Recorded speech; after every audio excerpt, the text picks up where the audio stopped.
is my mom's 1994 4-wheel drive F-150. She's about to drive it 800 miles next week, so it's my job to get it ready. I gotta fix the passenger side door. It doesn't open anymore. I gotta do front brakes and check the suspension out. Might have to do some ball joints. And for sure gotta do an oil change. Hopefully grease this thing up and fix anything else I find. So here we go. The main problem with this thing is that it'll open from the inside, but it doesn't open from the outside anymore.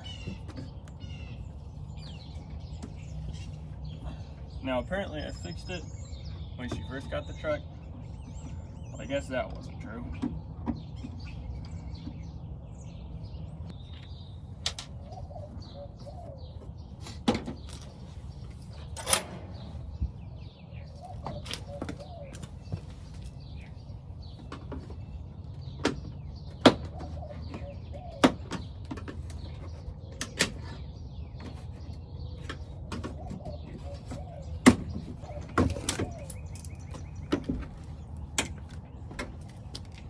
If you ever do a door panel on one of these Fords, do yourself a favor and buy some of these clips.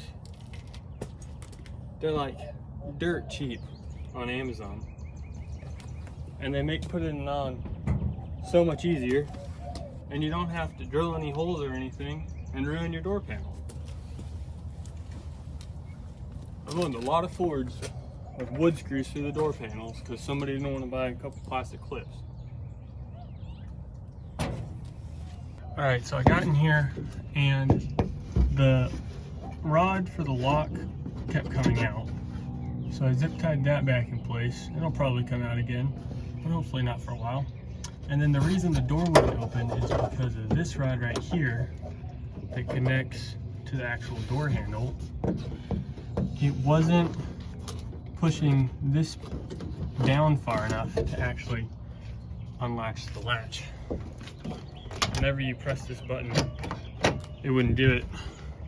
So I ended up being able to kind of straighten that rod out a little bit, and that gave it enough length that it opens now. So there you go. Next thing we're gonna do is check these ball joints out. We're just gonna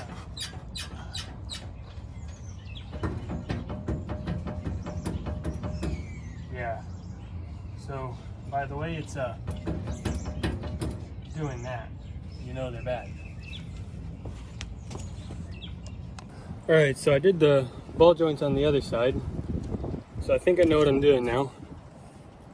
So this is how you do it. First, take the wheel off.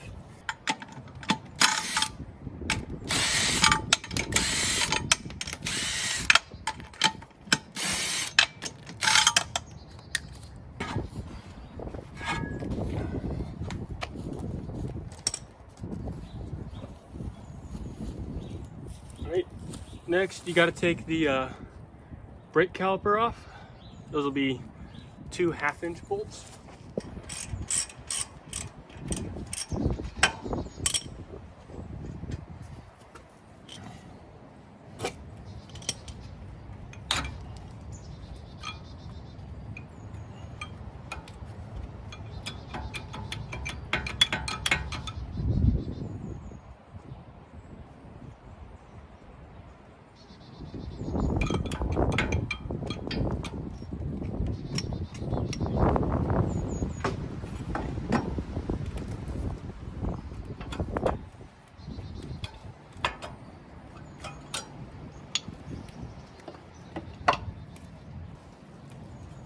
And there's 6 bolts in here.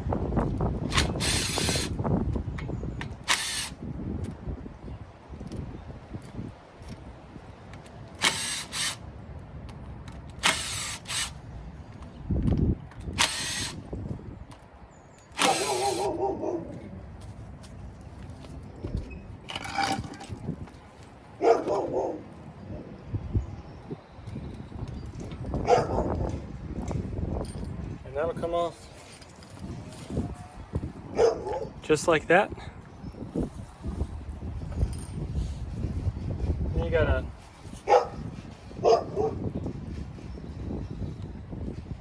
Phillips head screw right there. Be careful, this is spring loaded, so it'll come right out.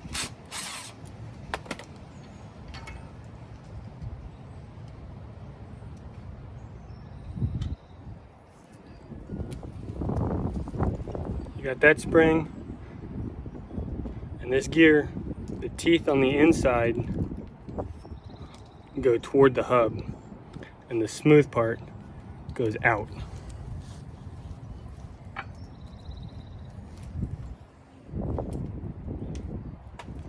Alright, then you need some snap ring pliers to get that snap ring out.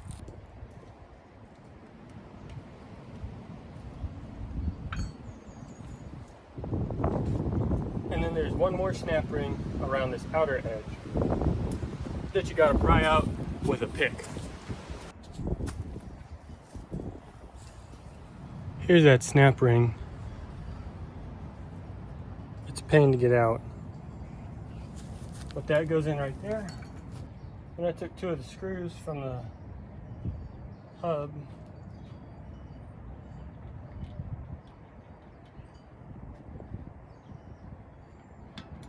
Screwed them back into this. And it pulls right out.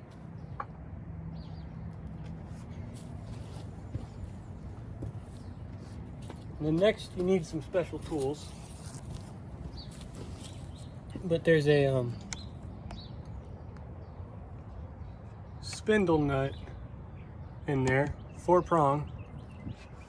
So you need one of these guys. Get in there and loosen that. And when you do,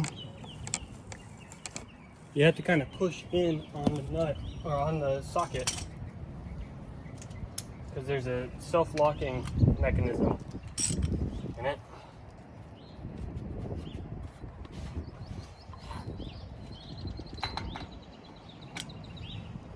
Push in and start loosening.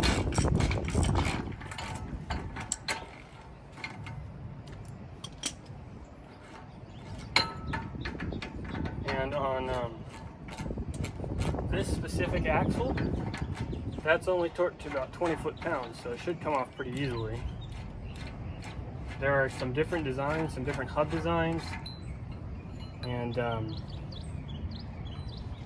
if you have the vacuum locking hubs, it could be different. But on this one, it should come off pretty easily.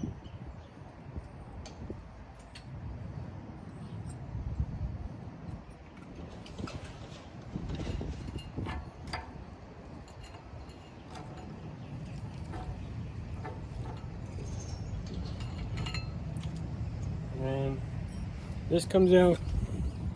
And this is basically what runs up against your bearing, tightens it down.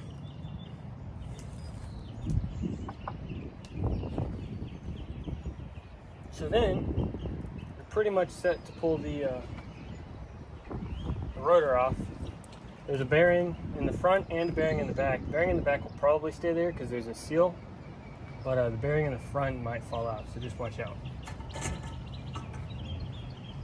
Yep. There's mine.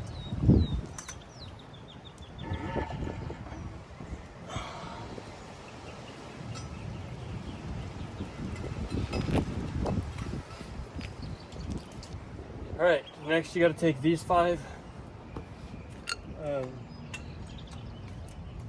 nuts off, and I think these are 11/16.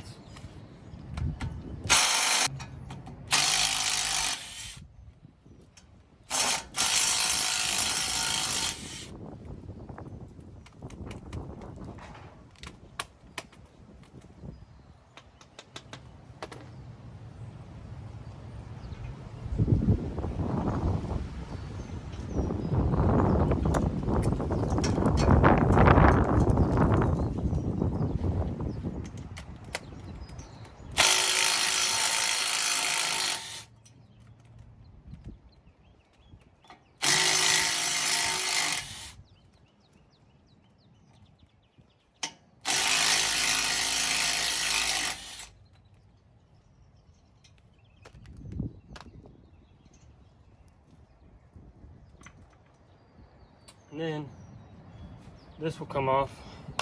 I guess that's the spindle. I don't actually know. But you're gonna have to pry it off because it is going to be stuck on there.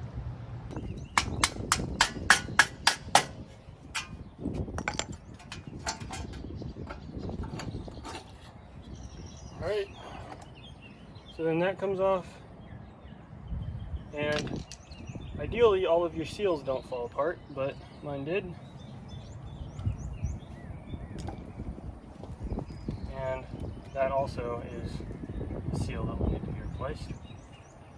So then, I guess if you want, you can take the dust shield off. There's a bolt here and a bolt there. Looks like it'll come right off.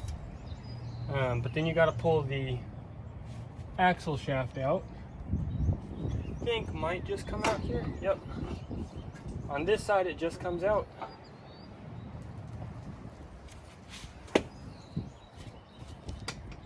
On the passenger side there's a boot and a slip joint, and you got to loosen the boot so that you can actually pull the axle out, because the boot grabs onto the axle pretty tight. But then it comes out the exact same way. And then that allows you access to one of the ball joint nuts that right now is covered in grease, and the other ball joint nut. Of course, you can get to this one without doing any of that, but there's no way to get to that one. I mean, you could get in through there, but then, I mean, with the axle, you've got that U-joint right there, so it's practically impossible. So, next job is to get that nut off and that nut off. We got an 1 1/8" socket that seems to fit these nuts pretty well. You can get a wrench or a socket, whichever one you think is easier. I think a wrench for installation is easier, and you'll see why once we get there. But the socket works pretty well for getting it all off.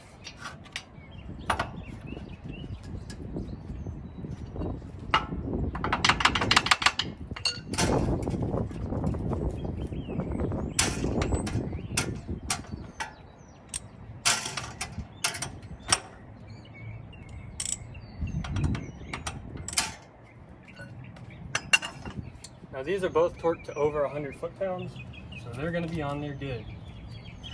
And if they're rusty, you're pretty much screwed.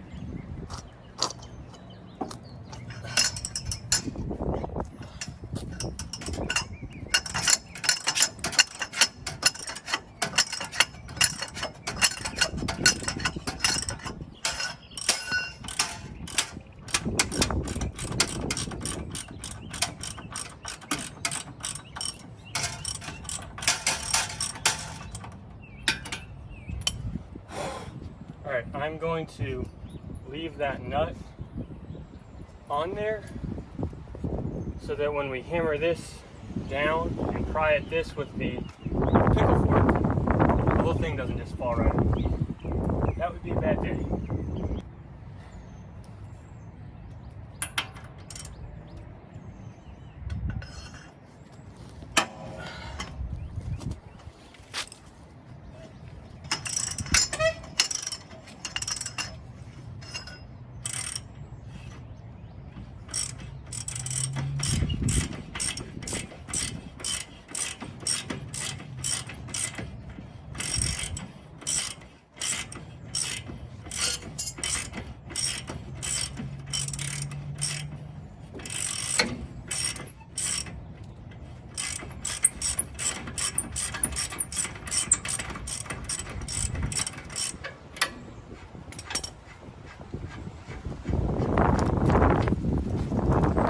And on this top one, there is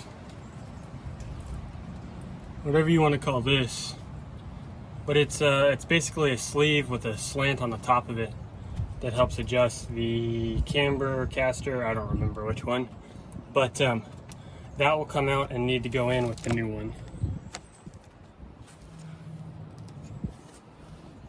So now I'm going to put the nut back on top, but upside down, so it gives us a nice wide surface. And then we're going to try and hammer this down and get a pickle fork under this one and knock this thing free. All right, so I got my pickle fork sandwiched into the bottom one, and I'm gonna bang on the top one, just kind of going back and forth. Hopefully that puts enough pressure on the bottom and enough stress on the top that this thing breaks free.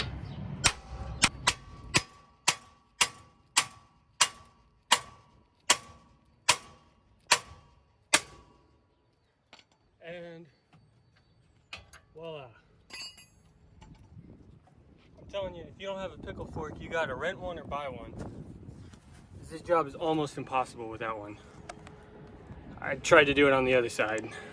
I mean, I succeeded, but it was a pain. It took about 4 times as long as that. Okay, so then you can take both your nuts off and pull this thing down.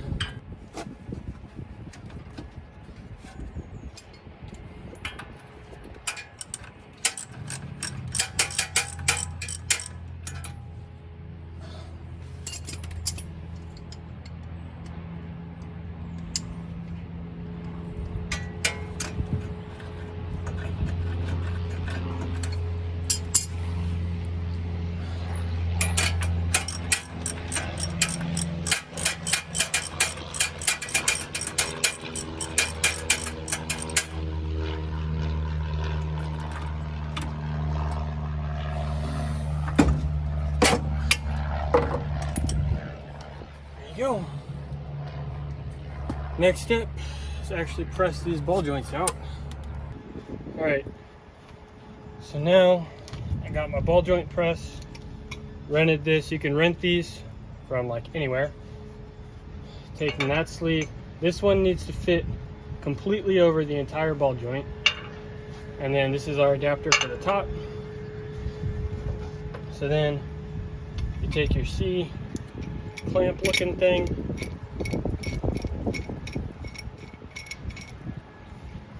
loosen it up a little, and then start tightening down. Oh, wait. There's a C clip under here you got to take off.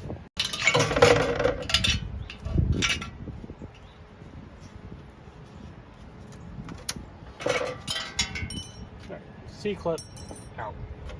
There we go.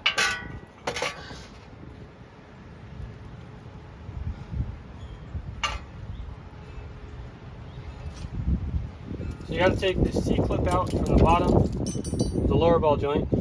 Then I got this sleeve that goes all the way around the ball joint, and that adapter there. And then take your C-clamp.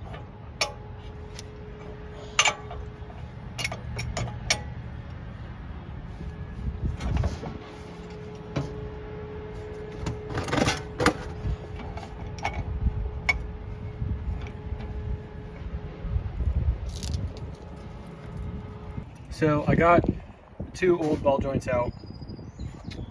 This is that alignment pin. Put it in like that. You can see it's kind of got that slant to it, and the thicker side goes on the back.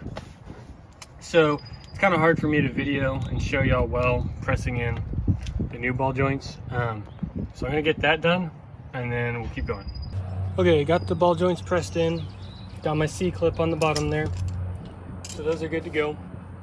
So now, to get everything back in, I cleaned this up, put some WD-40 on it, and like I said, this is that alignment piece. So it needs to go short side out towards the wheel, tall side towards the spring, and I'm just going to tap it in gently.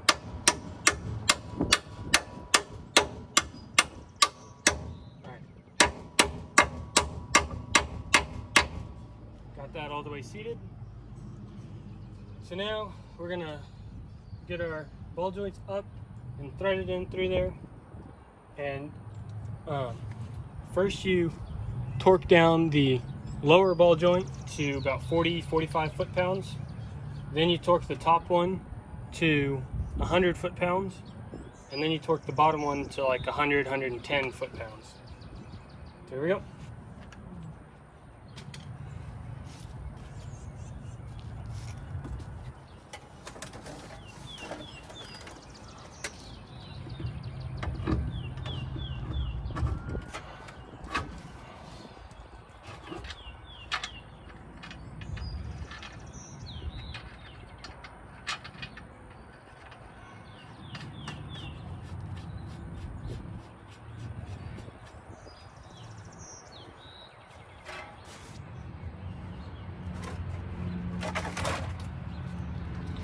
In order to get the bottom one to seat into the, I guess, axle housing, I'm gonna get my jack and jack it up. That'll put a bunch of pressure on it.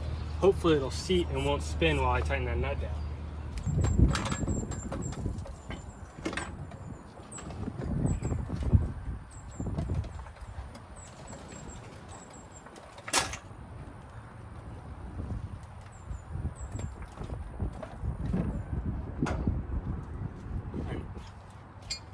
I've got almost all the weight of this wheel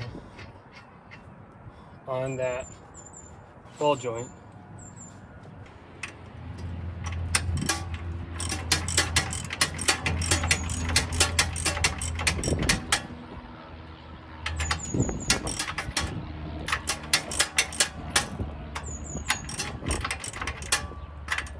Nope. Okay, so it did not seat. And what we're looking at here, you can see there's a slot cut in the top of the ball joint, and when you spin this nut, the ball joint would actually spin too. So what you got to do is use a screwdriver or something, stick it in that slot, and then this is where a wrench would be super handy. I don't have the right size wrench, so I'm gonna use the pliers, but you would hold that slot still, and then that way you can actually tighten the ball joint in all the way. So I got this bottom one to 40 foot-pounds, and then this top one I don't have a socket, so I can't actually torque it down, but I'll guesstimate. As hand tight as you can is pretty much it.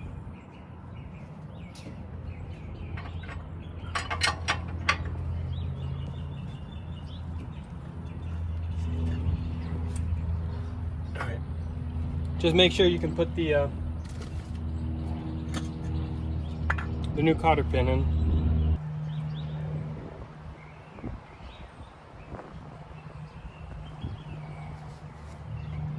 Alright.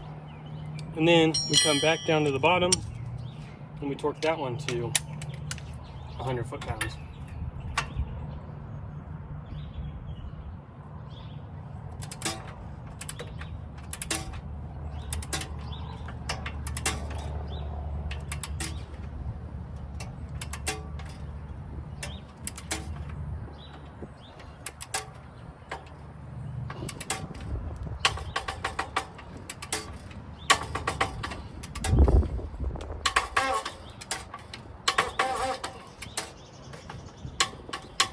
Go. So, ball joints are done. We're gonna clean this up, start putting everything back together. All right. First thing to go back in is the axle shaft.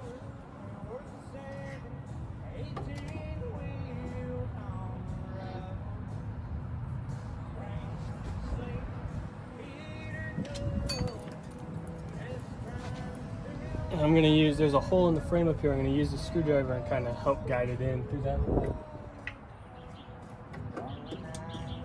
Keep it up out of the grind back there.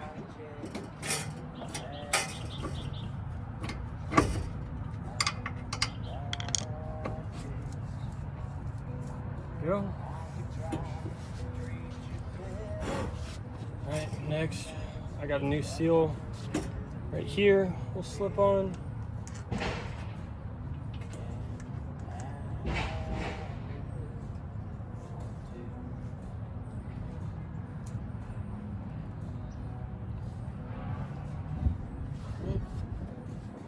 Then we got the spindle. We're gonna try and put a bunch of grease on the inside of this just to kind of help lube up that seal.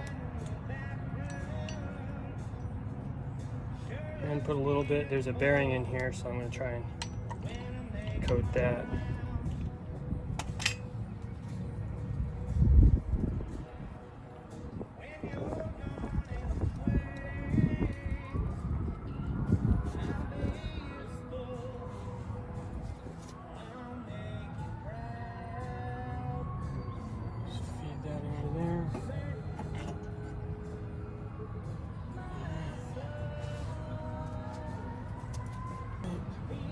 Make sure, look through the back here, make sure your seal is actually sitting inside the spindle. And we'll take our nuts, and I'm going to kind of tighten these down like you would a wheel in a star pattern. Make sure this thing goes on straight and doesn't bind up as it goes on.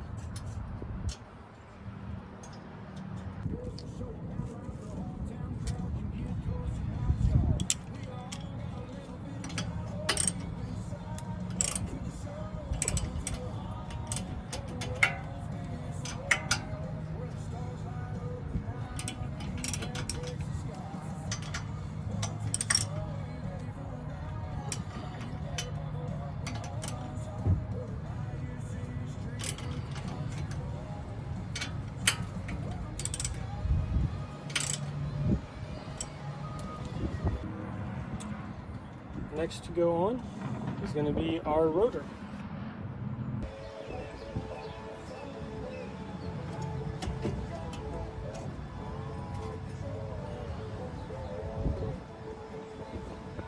Let it set like that, and then we'll take our bearing.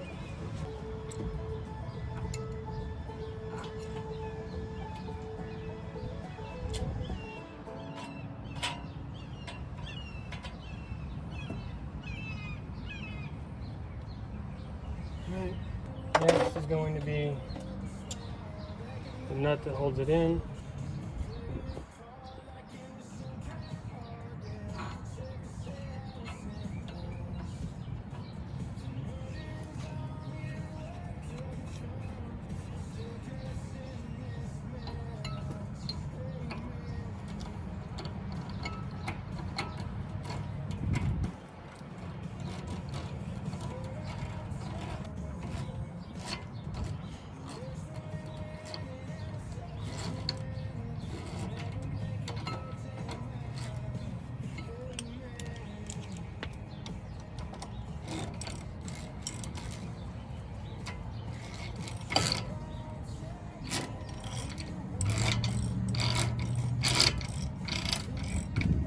Alright, and then to tighten it up, you want to snug it up really good. About 70 foot-pounds. Again, putting pressure on it in towards the hub.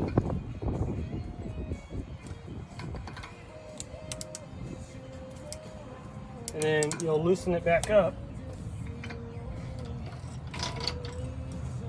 And then retighten it to about 20 foot-pounds.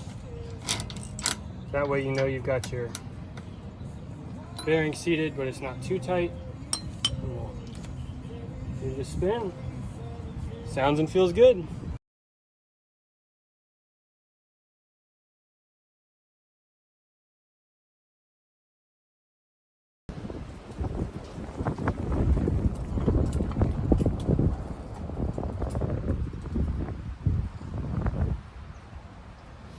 All right, and then once you get this piece in, you got to make sure you can get your C-clip in on the axle shaft.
Grease that up all nice and good. We're going to take our locking hub.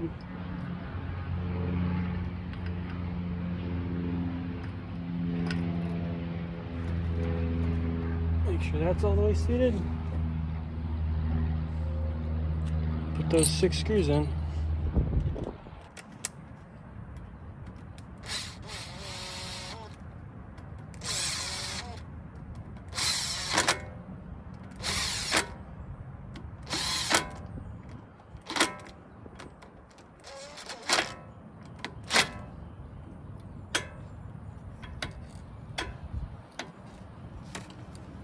Make sure that spins nicely. And we're good to go. So I went ahead and got some new brake pads. So I'm going to throw those on and bolt everything back up together.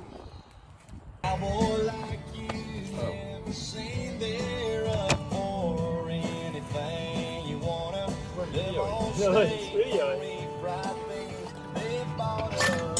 It'll be a time lapse. Don't worry about it. I can cut it out.